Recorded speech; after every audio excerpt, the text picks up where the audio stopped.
आज हम बात करते हैं एटीट्यूड, बिहेवियर, एक्शन, रिएक्शन, इन सब चीज़ों की। क्योंकि इन चीज़ों की मेरे ख्याल में बात करना बहुत ज़रूरत है आजकल का जो माहौल है उसमें। शुरू करते हैं एक छोटी सी एग्जांपल से। आपको सब लोगों को जो जिन्होंने पढ़ा है या जिन्होंने गुजरा तो खैर बहुत पुराने हो गए। जिल डायर ने 1919 में जालावालिया में एक बहुत पीसफुल प्रोटेस्ट भी नहीं था, एक गैदरिंग थी सिखों की।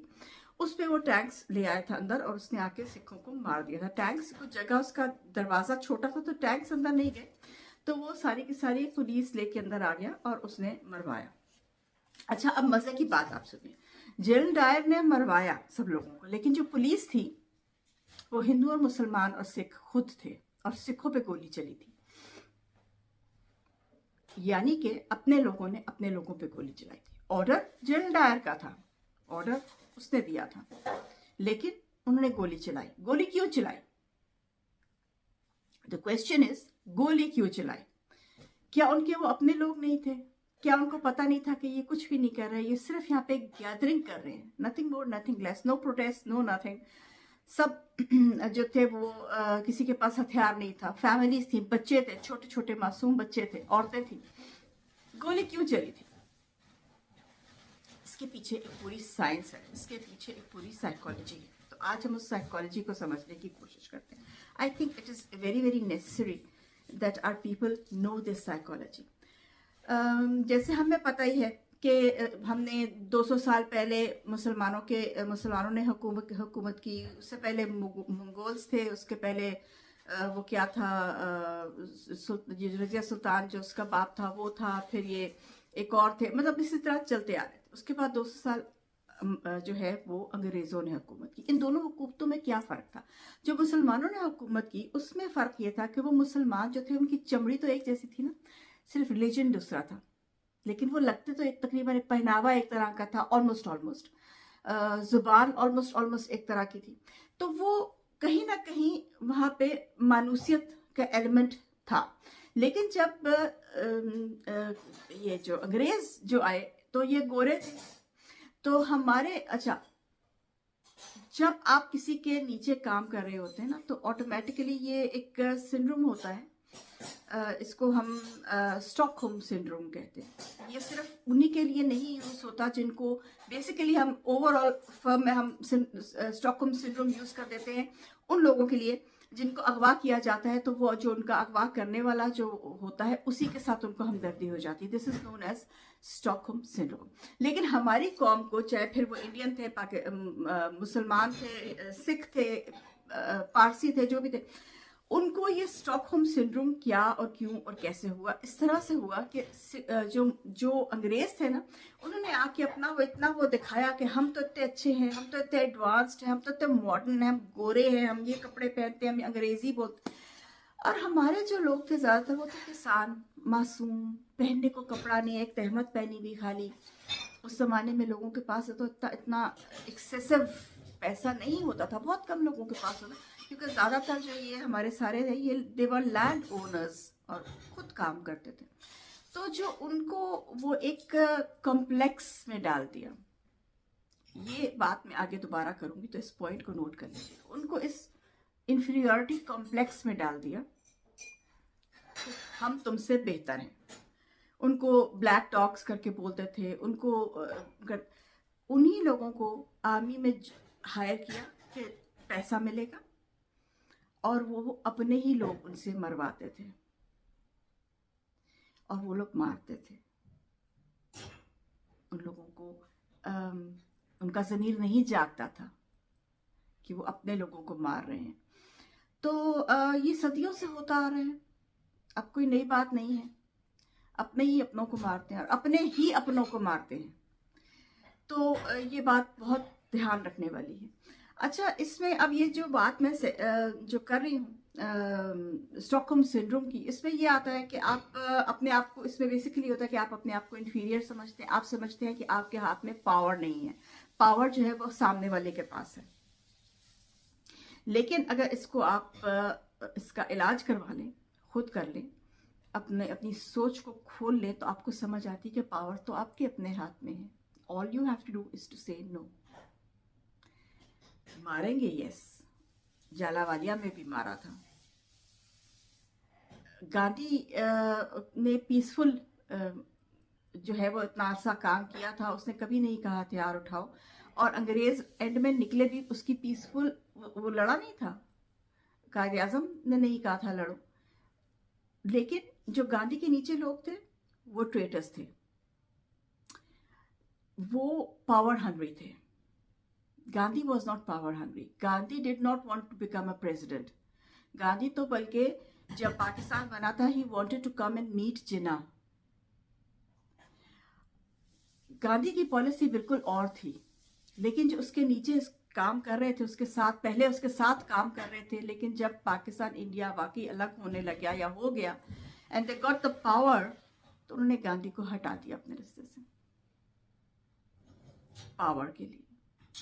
पावर एक ऐसी ऐसी गाली है, ऐसी बीमारी है जो जो हर इंसान फंस जाता है। बहुत ही कोई आला ज़र्फ का होगा जिसको पावर मिलती है और फिर वो उसको उस तरह से नहीं है, गलत इस्तेमाल नहीं करता। इसका अब इलाज क्या है? इसका इलाज ये है कि जुल्म तब तक चलता है जब तक आप उसको बर्दाश्त करते हैं, और जब आप एक लेवल ऑफ जुल्म को बर्दाश्त कर जाते हैं तो the next level is always higher. आप उसको भी बर्दाश्त कर जाते हैं, the next level is higher. तो अपने ऊपर जुल्म बढ़वाने के जिम्मेदार आप खुद हैं।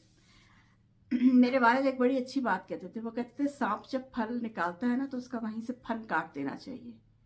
अगर आप नहीं काटेंगे तो वो आपको डसेगा और आपको बार बार डसेगा। यही है, फन हर जगह पे निकले हुए हैं, उनको काटने का हक कौम के पास होता है। अगर कौम अड़ जाए, कितनों को मार लेंगे, कितनों को मार लेंगे। खाली कंटेनरों पे तो कोई हुकूमत नहीं कर सकता ना, कितनों को मार लेंगे। तब भी यही हुआ था जब इन्होंने जालियांवाला में मारा था, तो जो ब्रिटिश सरकार थी उसको जब पता चला कि ये सब कुछ हुआ है, तो उन्होंने जेल डायर को वापस बुला लिया था। उसको एक्सपेल कर दिया गया था आर्मी से या पता नहीं कहाँ पे, और इवेंचुअली उसको असैसिनेट कर दिया गया था। तो असैसिनेशन तो इस किस्म के लोगों की होती है, किसी का जबड़ा मिलता है, किसी की लाश आती है वापस से। तो इनकी किस्मत में इस किस्म के जो फिरौन होते हैं, mini mini mini mini mini फिरौन, इनकी किस्मत में यही है, इनके जबड़े ही मिलते हैं इनको। तो लेकिन कौम के हाथ में ताकत है। कौम ये ना सोचे कि हम क्या कर सकते हैं, मैं क्या कर सकता हूँ, मैं एक अकेला इंसान उठ के आवाज लगा सकता हूँ। आप चलिए, रास्ता भी खुद बनता जाएगा, लोग भी खुद मिलते जाएंगे। हजरत यूसुफ, हमें हर चीज कुरान से मिलती है। हजरत यूसुफ अलैहिस्सलाम, ये तो कुरान में लिखा हुआ है, तो हम तो उसको डिलाई कर ही नहीं सकते ना। कुरान शरीफ में लिखा हुआ है कि हजरत यूसुफ अलैहिस्सलाम को जब जुलेखा ने कमरे में ले गई और उनको कहा कि यू नो वट एवर, तो आपने अल्लाह से दुआ की कि या अल्लाह मेरी मदद कर और मुझे इस चीज से बचा। अल्लाह ने कहा दरवाजे की तरफ भाग। अब वो दरवाजा बंद था और वो 7 दरवाजे थे, एक दरवाजा नहीं था, 7 डोर्स। हजरत यूसुफ अलैहिस्सलाम के पास कुछ भी नहीं था, वो गुलाम थे। वो दरवाजे की तरफ भागे और दरवाजे खुलते गए। अगर वो दरवाजे की तरफ नहीं भागते, अल्लाह की बात नहीं सुनते, नहीं मानते और कहते चलो मैं तो गुलाम हूं, मैं क्या कर सकता हूँ, मैं तो कुछ कर नहीं सकता, तो मैं नज़ुबिल्लाह मैं ये गलत काम कर लेता हूँ, तो उनसे नबूवत भी जाती और एक पूरी लीनियज नबूवत की निकल जाती। अल्लाह लीनियज किसी और को दे देता, लेकिन वो भागे, दरवाजे की तरफ भागे और दरवाजे खुद ब खुद खुलते गए। हमें कुरान से मिलता है, हक की तरफ चलते हैं, अल्लाह से ये दुआ करते हैं कि हमारे लिए भी दरवाजे खोलते जाए। ये जुल्म जितना कौम जुल्म बर्दाश्त करती जाती है, जितना एक इंसान जुल्म बर्दाश्त, let me just put it like this, जितना एक इंसान जुल्म बर्दाश्त करता है, you are telling the other person कि मेरे साथ हाँ ये कर लो, मैं ये बर्दाश्त कर सकता हूँ। आप दूसरे इंसान को ये हक दे रहे हैं कि वो आपके साथ बुराई करे, क्योंकि उसको पता है कि मैंने इतना, मेरे पास एक केस आया था, उसमें वो औरत अच्छा खासा मेरे ख्याल में 14-15 साल अपने हस्बैंड के साथ रही और उस बेचारी के कोई जिस्म का हिस्सा ऐसा नहीं था जहाँ पे उसको टाके नहीं लगे हुए थे। तो उसने जब मैंने उसको कहा, मैंने कहा तुमने इतना क्यों बर्दाश्त किया, पहले क्यों नहीं छोड़ दिया? तो शी सेड कि मुझे यही था, मुझे उम्मीद थी, क्योंकि हमारा उस शायद उनके रिलेटिव थे, तो उनको ये था कि मुझे उम्मीद थी कि फिर भी चलो हमारा कहीं ना कहीं से जाके खून तो मिलता है, या हमारा कहीं ना कहीं से, पता नहीं क्या उनका रिश्ता था, मुझे अब याद नहीं आ रहा, but anyway they knew each other पहले से कि जो है वो शायद अब नहीं करेगा, शायद ये नहीं करेगा, शायद इसकी माँ इसको समझा देगी, शायद इसके बहन भाई इसको समझा देंगे, शायद मेरी सिचुएशन देख के इसको तरस आ जाएगा। Nothing like that happened. क्योंकि जब आप एक इंसान को आदत डाल देते हैं जुल्म करने की, तो उसका हाथ और मुंह खुलता जाता है। मुझे इतना अफसोस हो रहा है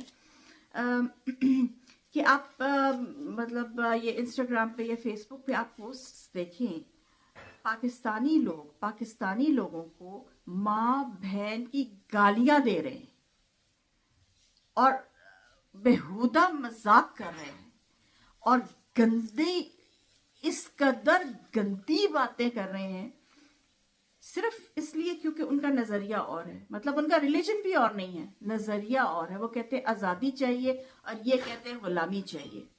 ये वो लोग हैं जो कहते हैं कि हमें बूट पॉलिश करने हैं, हमें गुलामी चाहिए। हॉप साखे को क्या कहते हैं, मेनली पैसा आता रहे, पैसा आता रहे। तो इज्जत, वो हमारी मेरी चाची, अल्लाह उन्हें जन्नत नसीब करे, वो हंसते हुए ऐसे लोगों के बारे में हमेशा कहा करती थी, बंदा ढीठ होना चाहिए था, इज्जत आनी जानी शय। तो वो अस्तगफुरुल्लाह। तो वाकई में ये सिचुएशन है कि बंदे ढीठ है, इज्जत आनी जानी चीज़ है। फिलहाल तो नहीं है एनीवे लेकिन ये हिम्मत जो है, अगर आप हार जाएं, अगर आप ये समझ लें कि मैं अकेला हूं और ये इंसान मुझ पर जुल्म कर रहा है और मैं इसका जुल्म बर्दाश्त कर लूं, शायद अगली दफा नहीं करेगा, बिलीव यू मी, अगली दफा वो इससे भी ज्यादा करेगा। So tell the other person to shut up, तभी उसका जुबान बंद होगी। जब तक आप ये लफ्ज नहीं कहेंगे, जब तक आप अगले इंसान को एक शट अप कॉल नहीं देंगे, तब तक उसको, जब तक आप उसको अपनी जगह नहीं दिखाएंगे, तब तक उसको अपनी जगह की समझ की, वो तो चलता ही आएगा। वो तो आपके दरवाजे में, आपके क्या कहते हैं, लिविंग रूम में, आपके बेडरूम्स में, बिस्तरे में, हर जगह ही घुस जाएगा ना फिर, फिर क्या पीछे रह गया। दूसरी बात मुझे यहाँ पे ये करनी है, मैं बहुत सोच रही थी, ये जो पिछले दिनों हालात हमारे हुए, इसमें भी हमें बहुत सोच रही थी, एक चीज शायद हमारी कौम को करना पड़ेगी, और वो ये करनी पड़ेगी कि हमें खुद अपने आप को ठीक करना पड़ेगा। मेरा मुल्क है, मेरे लोग हैं, मुझे प्यार है, लेकिन हमारे ईस्टर्न लोगों में ये बात है, जो इंडियंस हैं उनमें भी है, जो बांग्लादेशी हैं उनमें भी है, नेपाली लोगों में भी मैंने देखी है, पाकिस्तानी लोगों में ज़रा ज़्यादा है, लेकिन है हमारे साइड, ईस्टर्न साइड के लोगों पे है। हम धोखेबाज हैं, हम दगाबाज हैं, हम झूठे हैं। मुझे अफसोस के साथ कहना पड़ता है, लेकिन ये ट्रू है। हमें कोई चीज़, यहाँ पे आप देखिए, यहाँ पे यूरोप में अगर आपको कोई चीज़ ऐसे सड़क पे गिरी हुई मिल जाएगी, कोई उठा के घर नहीं लेके जाता। अगर जैसे हम अक्सर होता है कि कभी आप उबार में सफ़र करें, जो अंडरग्राउंड है हमारा, उसमें, या बस में अगर आप सफ़र करें, तो इतने सालों में कभी ऐसा हुआ कि देखा कि जी किसी की कोई चीज़ रह गई है, तो वो उठा के चोरी करके ले नहीं जाएगा, वो जाके ड्राइवर को दे देगा कि किसी की चीज़ रह गई है, ये ले जाओ। मेरी बेटी का स्कूल से आ रही थी, तो उसका मोबाइल रह गया, नया नया हमने इसको लेके दिया था, और उसका मोबाइल, बच्ची थी, तो उसका मोबाइल जो है वो कानों में उसने लगाए हुए थे, पॉकेट में डाला तो पॉकेट से निकल के गिर गया, उसको नहीं समझ आई। बाहर आई तो उसको समझ आई कि वो मोबाइल तो बस में रह गया। थोड़ी देर के बाद मुझे एक फ़ोन आता है और उसने कहा कि जी इस नंबर से ये मोबाइल है और ये बस नंबर फला। मैंने कहा हाँ मेरी बेटी का है, वो स्कूल से आ रही थी, तो उससे उसका गिर गया है। तो उसने कहा ठीक है, मैं ये ड्राइवर को दे रही हूँ। तो ड्राइवर से मेरी जिसने बात कराई, उसने कहा जी मैं अपना टूर पूरा कर रही हूँ, मैं फलां मिनट पे आपका जो स्टेशन जहाँ पे ये गिरा था, उस स्टेशन पे दूसरी साइड पे मैं आऊँगी, आप अपनी बेटी को भेज दीजिए, मैं उसको दे दूँगी। She went there at that time and she got it. छोटी सी बात है, क्यों कही मैंने? इसलिए कही, ईमानदारी ये चीज़ हम में नहीं है, हम में नहीं है। हम दूसरे की चीज़ को बड़ी आसानी से लेके हजम कर जाते हैं। तो मे बी अल्लाह हमें जो इतनी मार दिलवा रहा है, इतनी जो एक फेंटी पड़ रही है हमें, इस किस्म के लोग हम पे मुसल्लत किए गए हैं, शायद इसलिए है कि अल्लाह हमें वार्निंग दे रहा है, और बहुत स्ट्रिक्ट वार्निंग है ये अल्लाह मियाँ की। मेरे ख्याल में it would be one of the last warnings before something big happens कि पास आ जाओ। हज़रत नूह की कौम को भी और हज़रत लूत अलैहिस्सलाम की कौम को भी अल्लाह ने इसी तरह वार्निंग्स दी थी तबाह करने से पहले। May be it's a warning, not may be, definitely it's a warning. तो अपने आप को, अपने किरदार को भी ठीक करना पड़ेगा हमें। और साथ साथ दुआ कीजिए कि अल्लाह हमसे इस किस्म के, हमें इस किस्म के लोगों से दूर कर दे, या बेटर सेड इस किस्म के लोगों को मेरे मुल्क से दूर कर दे। Till then, Jem Fadesi, Medit